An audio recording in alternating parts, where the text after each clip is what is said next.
Hey everyone, so today I wanted to film a life update video, and there's a few things to address because I realize it has been quite a minute since I've talked to you guys about my life personally and things that have been really going on, and just an update of where I've been and where I'm at and where I'm going.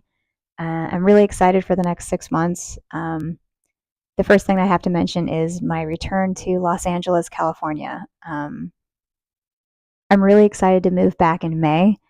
That is the official date. I'll be back home in Los Angeles, California on my birthday, May 30th. I'll be waking up in Los Angeles on May 30th. I'm really excited about that. Um, California to me is home, and I have not been home in over a year and a half. So I can imagine the culture shock is going to hit me. Uh,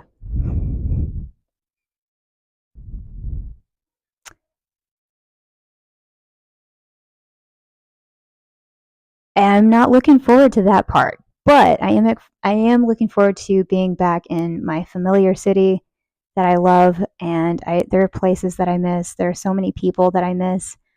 My professors, my friends, my family of friends, my yeah, I could keep going. I have a meditative group that I miss in Eagle Rock. I miss. There's so much that I miss that I can't wait to return to, and one of those things being school. Last year, I was a student at UCLA and I was in the intensive practice program.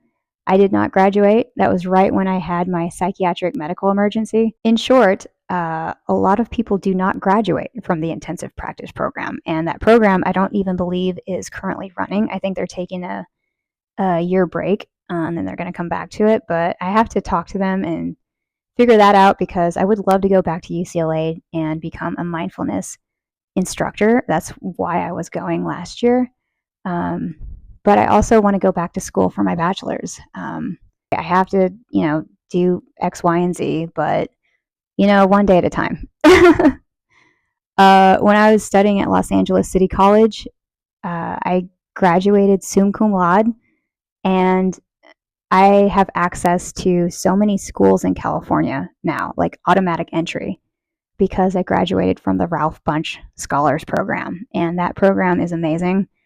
Uh, I love Los Angeles City College so much. One of my dreams is to work there one day, and I actually have worked there already as a student. But I would love to go back and work as a professor one day. Like, that's one of my dreams. I love that school so much. Los Angeles City College. If you're in the area and you're thinking about going back to school, definitely check it out. Um, in the Ralph Bunche Scholars Program, I'll put a link to it below. But that is one of the most. It's an incredible program, especially for students like me who are non-traditional. Um, yeah, that's all my spiel about school. What else? A lot of you guys have been asking about Zoloft and me, and I do not take Zoloft.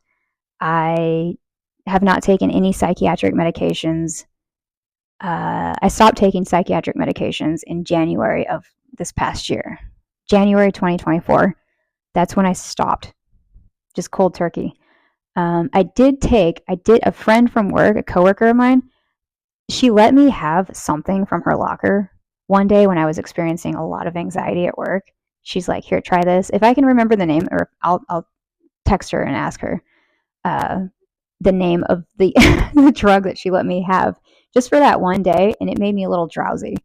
I am open to psychiatric medications, but I'm taking a break.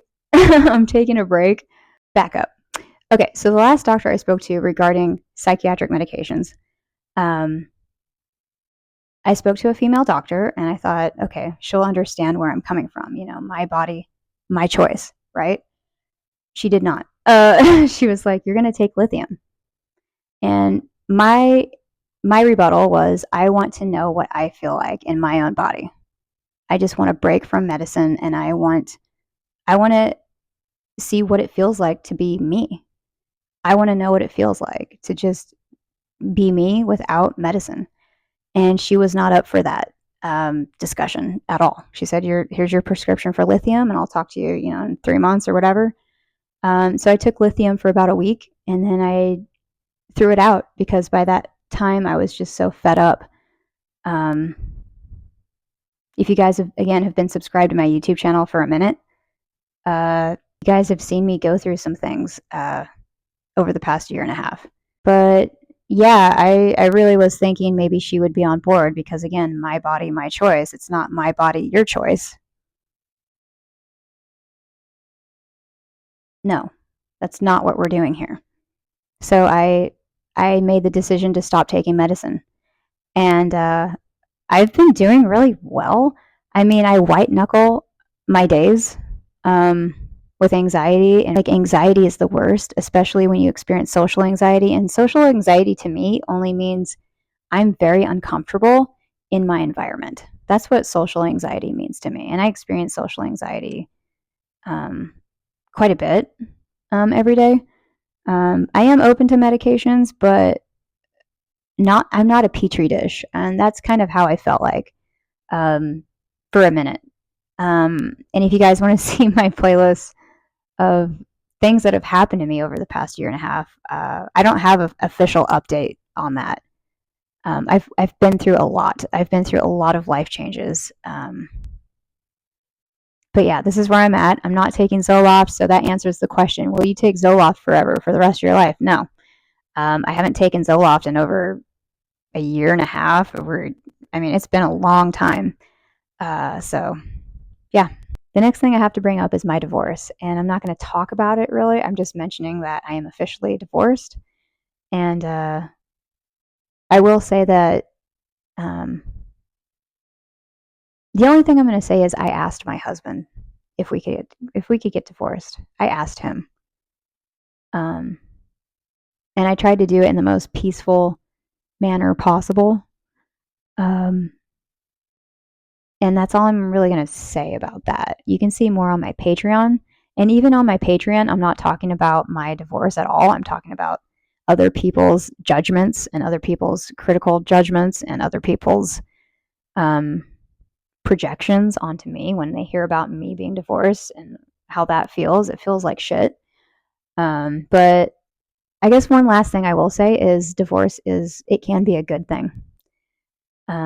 And I don't like the negative talk surrounding divorce. I think divorce can be a really, really good thing for all parties.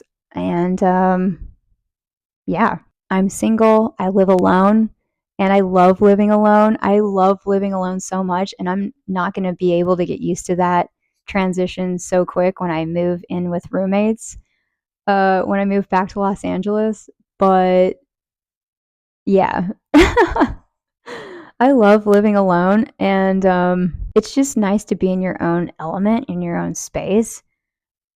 And what I've tried to do while living alone is recreate what the psych ward did for me. One of the positive things that happened to me when I went to the psych ward last December, and also, well, not last December was a shit show. But when I went to the psych ward in May 2023, I went from USC's hospital. I went there for help twice. And then I went straight from there to Joplin, Missouri. And my therapist at the time even said she's going unwillingly. She's going unwillingly to get help.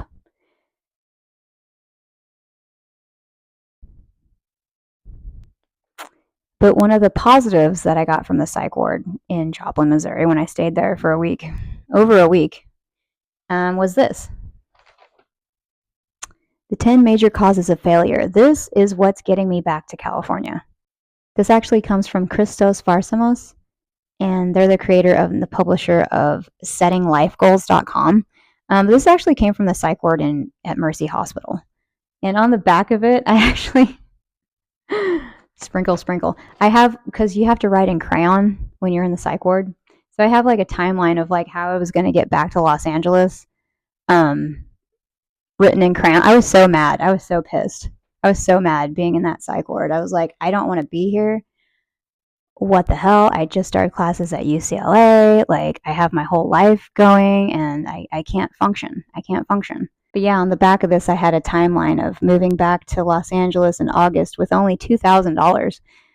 That's not a smart move. Like, you can do it, but like, why would you do that to yourself? You know what I mean? Like, No, you need more money is, yeah, that's not it. But yeah, the 10 major causes of failure, that is something that has kind of propelled me throughout this past year is like this needs to be a separate YouTube video, but I'll just put the link down below in the description bar so you guys can check it out. But this is such a good way of holding yourself accountable for your goals and moving yourself forward.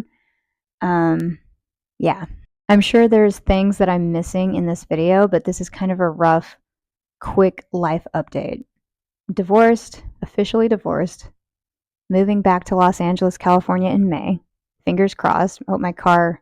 I'm really working on my car. I'm putting some money into my car right now because I just want my car to be in the best working function.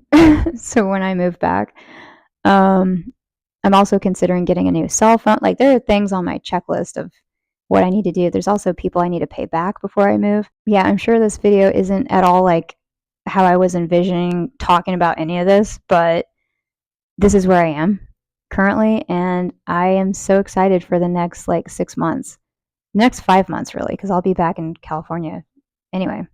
But I also really want to enjoy where I currently am. Oh, that's the another thing. What I'm currently doing. I currently work as a phlebotomist, and I really enjoy the work. And I also know that I shouldn't talk about my job in a YouTube video other than what I do. I work as a phlebotomist, and it's been really fun. It's been challenging. Like phlebotomist to me just means customer service in a nutshell. That's what that means to me. It means take care of the donor. And there's so much I want to learn. I figure when I move to Los Angeles, I could probably work in a hospital or something. I think that might be cool. And probably get some more training, like in a hospital setting. Um, so I don't know. We'll see. We'll see where things take me. But I don't see myself as a phlebotomist for the rest of my life. I see myself going back to school for psychology and pursuing maybe changing some mental health policies. So I have a long road ahead of me, but this is where I'm at, and it's strange to me because when I'm driving around my current city, I'm already envisioning places in Los Angeles in my mind. I'm like, oh, that kind of looks like this place in Los Angeles I used to go to all the time. Or that kind of looks like, you know what I mean? I'm already like, it's like I'm mentally already there as I'm driving around the city here. It's kind of weird. It's like my brain's doing this weird, like, I don't even know. I don't even know. I'm physically here, but it's like I'm mentally there. Does that make any sense? Yeah. Anyway, anything else? I guess I could mention that I do go back and forth still on my diagnoses. Yes, that is something I do want to mention in this video. When I was first diagnosed with borderline personality disorder and I had everybody in my life, including my former therapist, invalidating that diagnosis, it just slowed down my treatment.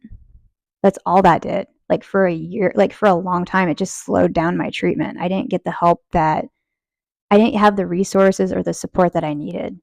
Um, so now I've had two therapists and two psychiatrists. Like you're like, they're like, you're borderline or you're bipolar one, and a new therapist is like, you can have both.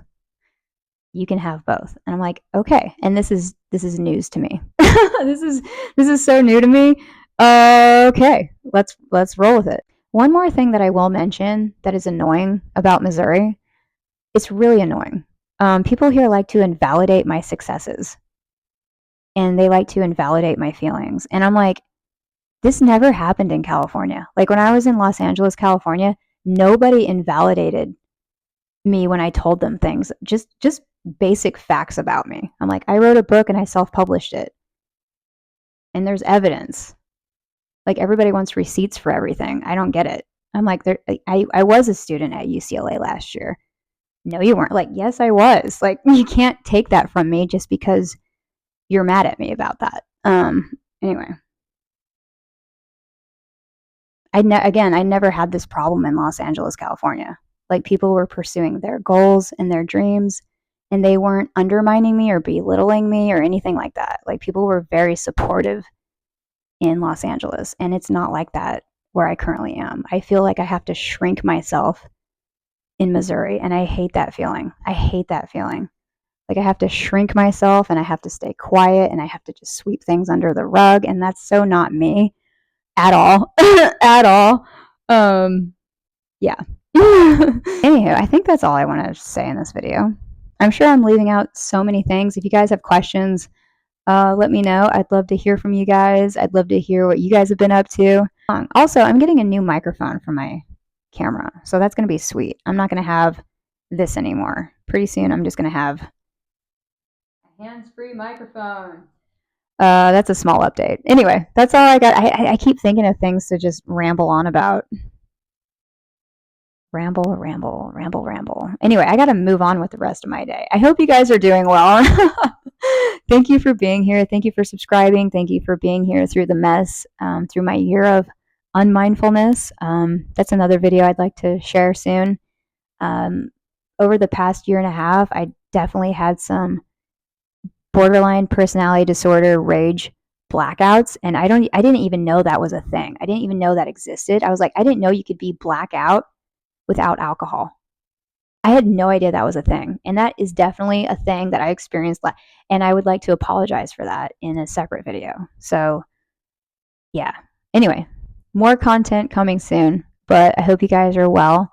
Thanks for listening to me, and I'll talk to you guys on the next one. All right, bye.